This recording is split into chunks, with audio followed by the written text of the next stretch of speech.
पर्दे में रहने दो, पर्दा ना उठाओ, पर्दा जो उठ गया तो राज खुल जाएगा। This is from a song, A Hindi song. मैंने ये सॉन्ग शायद पहले भी यूज किया है, पर आज जो प्रोग्राम हम कर रहे हैं उसमें इसकी जरूरत ज्यादा है, इसका महत्व ज्यादा है। So why? सीधी प्रोग्राम।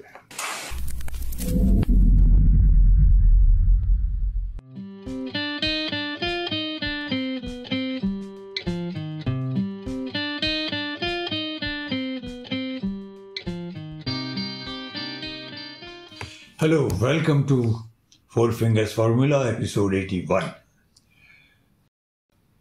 मैंने जो गीत इंट्रो में सुनाया, पर्दे में रहने दो, पर्दा जो उठ गया तो राज खुल जाएगा, इसका जो अगर आप सब्सटेंस निकाले तो एक शब्द है अंग्रेजी में, ऑब्फस्केशन। ऑब्फस्केशन एक तरह की चीज को ढकना जो होता है उसके लिए यूज किया जाता है। It's something like deception. किसी चीज को पर्दे से ढकना है ताकि उसकी हकीकत ना पता चले, तो उसे ऑब्फस्केशन कह सकते हैं। तो पर्दे में रहने दो, पर्दा ना उठाओ, पर्दा जो उठ गया तो राज खुल जाएगा। आज बजट पेश किया गया हमारे इस साल का। बड़ी कमाल की चीजें कही गई मिडिल क्लास के लिए कि टैक्स में बहुत अच्छी, इनकम टैक्स में रियायत दी गई, खूब तालियां बजी। मैडम फाइनेंस मिनिस्टर बड़ी खुश थी, बहुत बड़ी चीज कर दी। सबका पहला रिएक्शन ये हुआ कि बजट जो है 2024 के इलेक्शन को ध्यान में रखकर किया गया है, लेकिन उसमें कहीं ना कहीं पर्दा है, इसके ऊपर ऑब्फस्केशन है। क्यों भाई? सिंपल सी बात है, आज भारत की जो दो सबसे बड़ी इकोनॉमिक प्रॉब्लम्स हैं, कठिनाइयां हैं, परेशानियां हैं, तकलीफें हैं, वो क्या है? एक है अनएम्प्लॉयमेंट, मैसिव अनएम्प्लॉयमेंट, खासतौर पे मध्यम वर्गीय पर जो स्टेटस है लोगों का, उन पे। और दूसरा है महंगाई, बहुत जोर की महंगाई।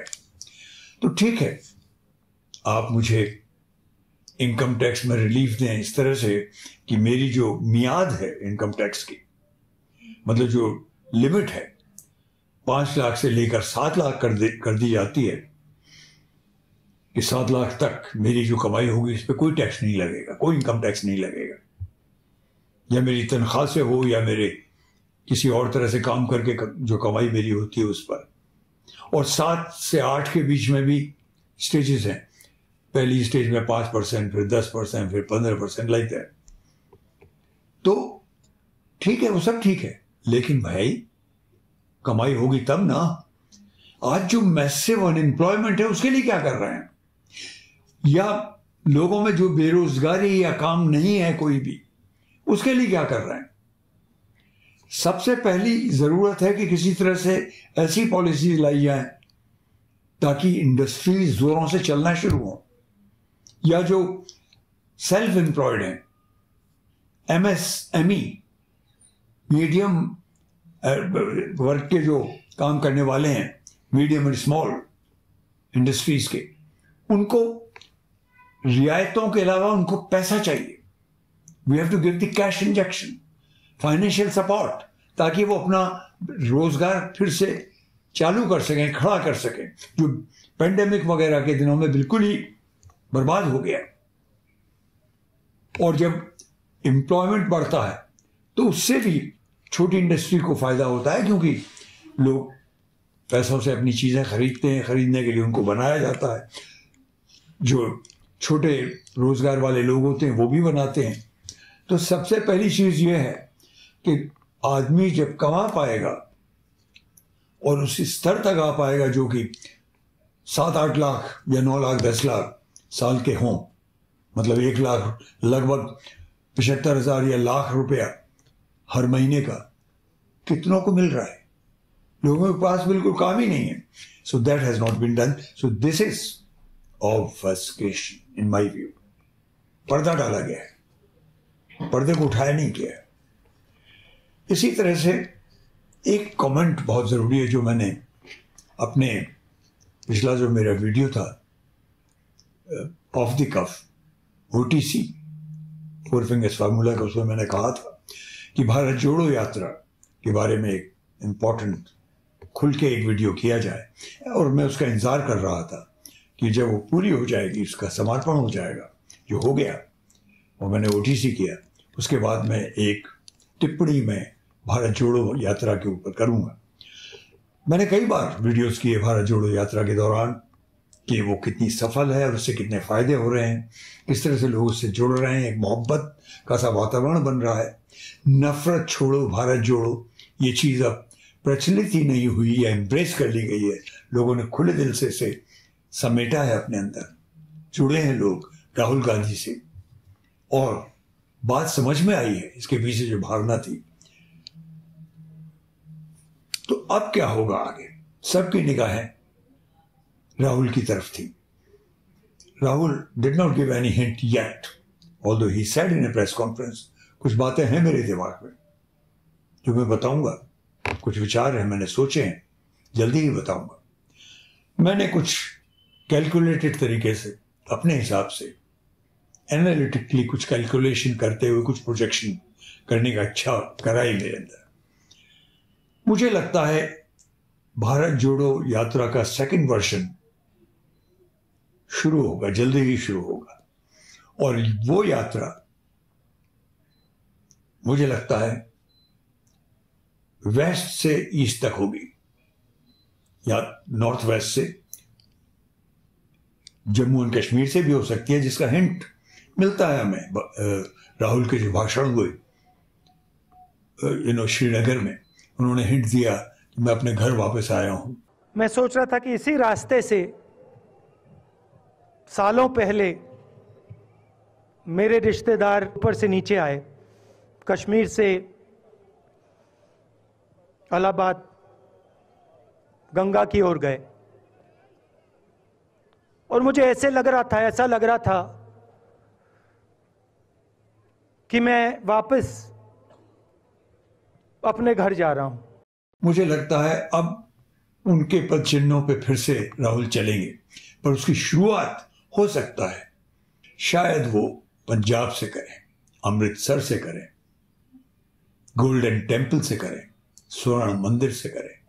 और वो जो यात्रा है वो पंजाब, हरियाणा, उत्तर प्रदेश, बिहार, झारखंड, थोड़ा उड़ीसा, बीच में थोड़ा सा एक टुकड़ा फिर से मध्य प्रदेश भी होता हुआ बंगाल जाए और फिर आसाम में जाकर उसका समर्पण हो. मेरी लॉजिक क्या है इसके पीछे? लॉजिक है जो पहली जो यात्रा है उससे थोड़ी अलग है. पहली यात्रा essentially, fundamentally was about arousing एक इमोशन को प्रज्वलित करने के लिए थी, पर वो इमोशन होना था मोहब्बत का. कांग्रेस की एक बहुत बड़ी जिम्मेदारी का कि लोगों के दिलों को जोड़ा जाए, वो कामयाब हुई है इसमें. उस भावना को आगे बढ़ाने के लिए भी जरूरी है. और दूसरे, इस बार जो भारत जोड़ो यात्रा होगी, it will be taking directly electoral stand, उसका आयाम होगा ऐसा. क्यों? क्योंकि ये अगर जैसा मैंने कहा कि पंजाब, हरियाणा, उत्तर प्रदेश, थोड़ा सा मध्य प्रदेश, बिहार, झारखंड, बंगाल, आसाम, ये सारे एरियाज वो हैं जहां जिसे हिंदी हार्टलैंड कहते हैं, काउ बेल्ट कहते हैं, वहां सबसे ज्यादा इलेक्टोरेट है और वहां से सबसे ज्यादा पार्लियामेंट की सीट्स आती हैं, including Bengal, also Assam in the north east. North east में वो आगे तक जाएंगे, ऐसा मेरा अंदाज है. इसलिए मेरा अंदाज है कि शायद स्वर्ण मंदिर से शुरू हुई ये यात्रा, सिखों का तीर्थ स्थल, क्योंकि के दिलों में थोड़ी कभी कभी एक चोट का आभास अभी भी है, जिसे सहलाया जाना, उसको थोड़ा मरहम और लगाया जाना बहुत आवश्यक है. Because that goodwill has to be created, overall goodwill of love, of removing hate and divisiveness between people. दूसरा मेरा अंदाज कुछ दूसरी चीज के बारे में बहुत स्पष्ट सा है. बहुत से लोग कह रहे हैं कि अब राहुल शायद खुल के सामने आए एज ए पीएम कैंडिडेट, अगले प्रधानमंत्री बनने के लिए. मेरा अंदाज ये कहता है ऐसा नहीं होगा. मुझे लगता है राहुल अपने को पीएम कैंडिडेट, प्रधानमंत्री के उम्मीदवार के तौर पे अभी पेश नहीं करेंगे. राहुल बहुत गहरे सोचने वाले व्यक्ति हैं. अब उनकी छवि एक स्टेट्समैन की तरह बनी है, बहुत गहरे स्टेट्समैन के तौर पे. उनसे अभी हाल ही में बीबीसी डॉक्यूमेंट्रीज के बारे में सवाल किया गया, तो उन्होंने कितना खूबसूरत जवाब दिया. उन्होंने कहा कि हमारे धर्म पुस्तकों में, स्क्रिप्चर्स में एक चीज कही गई है, वो मैं आपको बताना चाहूंगा. प्रेस कॉन्फ्रेंस में कहा उन्होंने, और वो चीज है सच, कि सच को कभी दबाया नहीं जा सकता. What a beautiful statesman-like reply, answer for a question about the ban which has been brought on BBC documentaries. तो राहुल जानते हैं कि उन्हें अभी और काम करना है, भारत को और अंदर से जोड़ना है. उसके लिए एक सेंस ऑफ प्योरिटी जरूरी है. कि जल्दी से अभी भी अगर खुलकर के कैंडिडेट बनने लगेंगे, वो उनका आयाम पॉलिटिशियन का रहेगा, पर अपने आप को प्रेजेंट करना वो शायद इसको अभी ना करें. क्योंकि अगर वो नहीं प्रेजेंट करते हैं तो जो पार्टीज हैं अपोजिशन में, उनके आपस में जुड़ के एक कैंडिडेट तय करने में और बल मिलेगा. और राहुल उस प्रक्रिया को, उस एक नई बड़ी ताकत पैदा करने की प्रक्रिया में उसके सबसे बड़े रक्षक भी बनेंगे, प्रदर्शक भी बनेंगे. क्योंकि राहुल जवान है, उनके पास अभी भी वक्त है. और वो उनमें एक खूबी नजर आई इस बार कि वो अभी भी, उनके अंदर एक उत्साह है, एक स्टूडेंट की तरह, एक विद्यार्थी की तरह. वो अभी भी जानना चाह रहे हैं, वो अभी भी लोगों से जुड़ रहे हैं. इससे उन्हें और ताकत मिलेगी और कांग्रेस और ज्यादा मजबूत होगी. और कांग्रेस अच्छी शर्तों पे, मोहब्बत की शर्तों पे पार्टियों को अपने साथ जोड़ के बीजेपी को टक्कर दे सकेगी. और सबसे बड़ी जो मुहिम है वो है बीजेपी का जो शासन है, इसको हटाया जाना. ये सिर्फ बर्बादी लाया है, economically, politically, in every which way. Obfuscation, deception, lies, ये उनकी पहचान रही है और इसका अंदाज राहुल ने दिया है. प्रिंसिपल ने कहा, राहुल तुम्हारे घर से फोन कॉल है.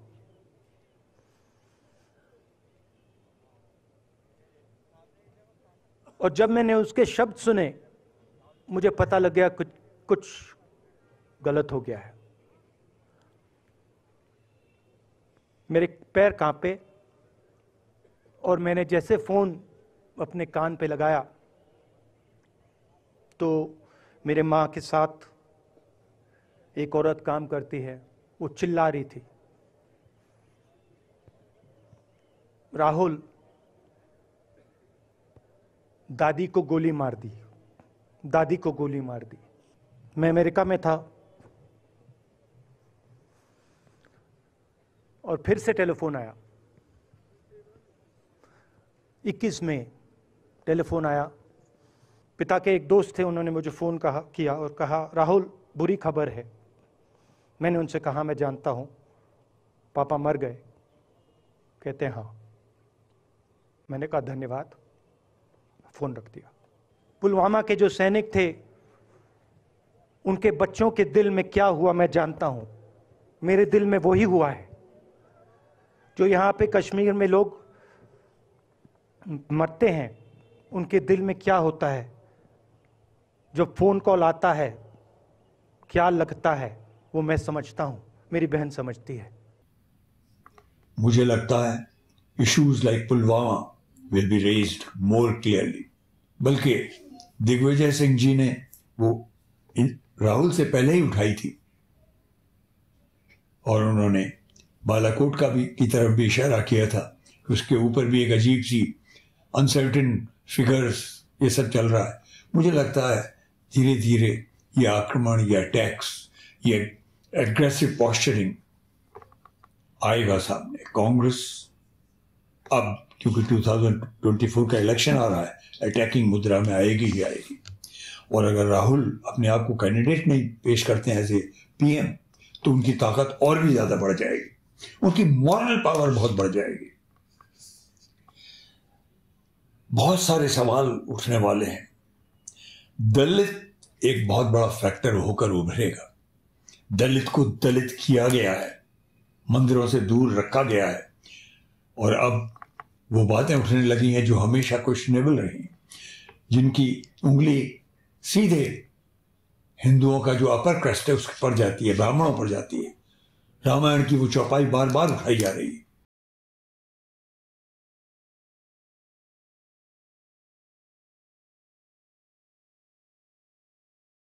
तो ये सब बातें उठ रही हैं because there is churning inside the society.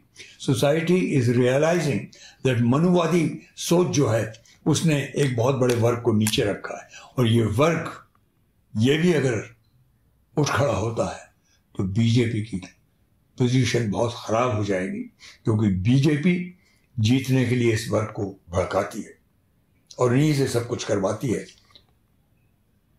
जितने भी जो तरह तरह की हिंसा की घटनाएं होती हैं या इनको किसी तरह से मोहित करके इनके बहुत बड़ा वोट बैंक है उसको ले लेती है हिंदूवाद की बातें करके।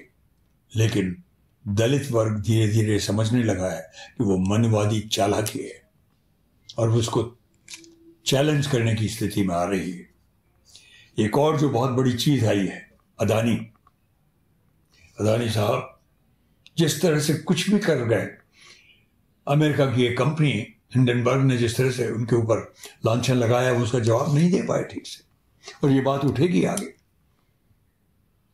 और कमाल है जितनी भी एजेंसीज हैं जो बिल्कुल गवर्नमेंट ने अपने हाथ में कर रखी है, उनमें से किसी ने इनके ऊपर सवाल नहीं उठाया कि आपके पास जो ये बाहर का पैसा होता है आपकी कंपनियों में लगने के लिए आ कैसे रहा है, किस रूट से पैसा बाहर गया, कैसे जो अदानी जी के खिलाफ हिंडनबर्ग ने कहा है, बातें खुल के सामने आई। छोटा व्यक्ति होता तो आज उसकी हालत खराब हो गई होती। एक किस्सा अपना बताता हूँ।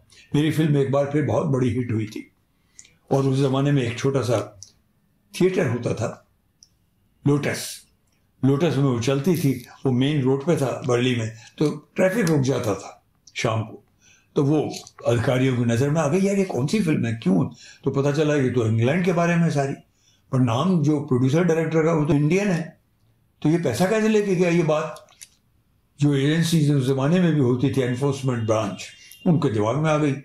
उन्होंने मेरे उस घर पे जहां मैं रहता था अपने दोस्त के यहाँ, वहां छापा मार दिया, मुझे भी ले जाया गया पूछताछ करने के लिए। और पहले दिन पूछताछ की गई, फिर बहुत देर रात में मुझे छोड़ा गया, अगले दिन सुबह फिर बुलाया गया, क्योंकि एनफोर्समेंट ब्रांच के जो डायरेक्टर थे जो दिल्ली में थे वो यहाँ आने वाले थे, जो इंचार्ज थे। तो मैं अगले दिन जब बुलाया गया तो मुझे पहले तो जो लोकल अधिकारी थे, लोकल पियोन वगैरह जो थे, उन्होंने बिल्कुल ऐसा रखा जैसा कि मैं कोई अपराधी, बल्कि पूछने भी आए तो चाय लेंगे, मैंने क्योंकि उन्हें कहा गया होगा। मैं कहा मैं ठीक हूँ। फिर मुझे ये जो डायरेक्टर साहब थे उनके कमरे में ले जाया गया, क्योंकि वो दिल्ली से आए थे। जैसे ही मैं घुसा, there was a Sikh gentleman in front of me on the other side of the table. वो एकदम मेरे घुसते ही खड़े हो गए, लंबे चौड़े, बहुत ही इंप्रेसिव अधिकारी थे वो। उनका नाम था मिस्टर बिंद्रा। उन्होंने सबसे पहले मुझे हाथ बढ़ाया और हाथ मिलाया, कहा Vinod ji my congratulations for a beautiful film, what a beautiful film you made. एक बार फिर मैंने गोलचा में देखी अपनी वाइफ के साथ। फिर बोले बैठिए, आपको चाय वगैरह ली आपने या नहीं? मैंने कहा नहीं, पूछा था, ठीक है। तो उन्होंने कहा मुझे सिर्फ ये जानना है विनोद जी कि आपने ये फिल्म कैसे बनाई, कहाँ बनाई? मैंने कहा कि कहानी बताती है इंग्लैंड में बनाई। तो कैसे बनाई, पैसा कहाँ से, आप कैसे जुटाया पैसा आपने? पैसा मैं वहाँ काम करता था, 15 साल से हूँ, मेरी जुड़ी हुई राशि थी। ओहो, तो आप इंग्लैंड में रहते हैं, आप लंदन के रेजिडेंट हैं? मैंने कहा यस, आप कोशिश कर रहा हूँ यहाँ आने की क्योंकि मेरी फिल्म हिट हो गई। उन्होंने कहा ओफ, he seemed very relieved and I was set free। मतलब मुझे गिरफ्तार तो किया भी नहीं था, सिर्फ सवाल जवाब के लिए बुलाया था। क्यों कही मैंने ये बात कि आम आदमी होता है तो उसे एकदम जकड़ा जाता है, लेकिन अदानी साहब, इतनी बड़ी घटना, इतना बड़ा पैसे का एयरफेयर, कोई सवाल जवाब अभी तक किसी एजेंसी ने नहीं किया। किसके इशारे पर हो रहा है ये? इसी तरह से जो बीबीसी डॉक्यूमेंट्रीज है जिनका जिक्र चल रहा है, क्यों? एक आजादी जो मुझे जानने की है उसको भी गला घोंटना चाहते हैं आपको। अगर आपने कुछ नहीं किया तो डर क्यों? आप तो ये भी कहते हैं कि सुप्रीम कोर्ट ने बिल्कुल कह दिया है कि कुछ नहीं, कोई गलती नहीं है आपकी, तो फिर क्यों नहीं देखने देते वो डॉक्यूमेंट्रीज हमें? क्योंकि उतनी आप इज्जत क्यों नहीं करते भारत का जो दर्शक है, भारत का जो नागरिक है, कि उसमें इतनी समझ है कि वो अपना निर्णय खुद ले सके? क्यों उससे वंचित रखी जाती हैं ये चीजें? और सुप्रीम कोर्ट को हड़पने की जो तैयारी हो रही है, बेसिक स्ट्रक्चर को लेकर के वाइस प्रेसिडेंट साहब कुछ कह देते हैं, लॉ मिनिस्टर साहब कुछ कह देते हैं। आप ये तक नहीं देखते कि आप ही की पार्टी के इतने बड़े उच्च नेता ने, एल.के. अडवाणी साहब का इतना बड़ा एक आर्टिकल छपा है इंडियन एक्सप्रेस में 14 जनवरी को, उस पर नजर डालिए, आपकी आंखें खुल जाएंगी जब वो ये कहते हैं कि हर तानाशाह की एक फितरत होती है कि वो अपने ही लोगों से, अपनी ही जनता से झूठ बोलता है। पूरा आर्टिकल का इशारा आपकी तरफ है। एक और चीज का मुझे शक है कि जब कुछ नहीं चलता, एक जो शातिर शासक होता है तो वो दूसरे रास्ते सोचता है। I think we have to be very alert, कोई ऐसी वैसी घटनाएं ना होने लगे हमको एक दूसरे से डिवाइड करने के लिए, क्योंकि डिवीजन से वोट मिलते हैं कुछ लोगों को, तो हमको सतर्क रहना पड़ेगा, खासतौर पर बंगाल वगैरह में कोई हिंसा ना हो, वायलेंस ना हो। असम में ये कहना, उम्मीद करते हैं ऐसा ना हो, पर ये कहना अपने को सतर्क करना है, क्योंकि कुछ पता नहीं चलता जो पर्दे के पीछे छिपा हुआ है, अपना चेहरा छिपाए रखता है। पर्दे में रहने दो, पर्दा ना उठाओ, पर्दा जो खुल गया तो राज खुल जाएगा। We have to be alert. आज फोर फिंगर्स फॉर्मूला में इतना है।